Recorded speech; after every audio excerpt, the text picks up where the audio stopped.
Hello বন্ধুরা, তোমরা সবাই কেমন আছো? আজকে আবারও চলে এসেছি একটি নতুন ভিডিও নিয়ে। তবে ভিডিওটি দেখার আগে আমার চ্যানেলটিকে অবশ্যই সাবস্ক্রাইব করে দেবে। আজকে তোমাদের একটি খুব সহজ ও সুন্দর ঠাকুরের আসন বানানো দেখাবো। এই আসনটি বানাতে আমি কোনো রকমের মেশিন ব্যবহার করিনি।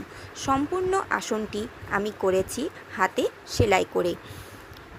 তো চলো শুরু করা যাক আসন বানানো। প্রথমে গোল করে একটি কাপড় আমি কেটে নিয়েছি। তারপর সেই কাপড়ের চারপাশ দিয়ে ছোট ছোট টুকরো করা কাপড়ের টুকরোগুলোকে আমি সেলাই করে নিয়েছি হাতের সাহায্যে। এইভাবে সম্পূর্ণ আসনটি করার পর আমি মাঝ বরাবর ছোট গোলাকৃতি করে কাটা কাপড়ের টুকরোটিকে ভালো করে হাতে হেম সেলাইয়ের সাহায্যে সেলাই করে নিয়েছি। এইভাবেই তৈরি হয়ে গেছে আমার সেই সুন্দর ঠাকুরের আসনটি। আমার তো বেশ ভালোই লেগেছে প্রথম অভিজ্ঞতায়। তোমাদের কেমন লাগলো অবশ্যই আমাকে কমেন্ট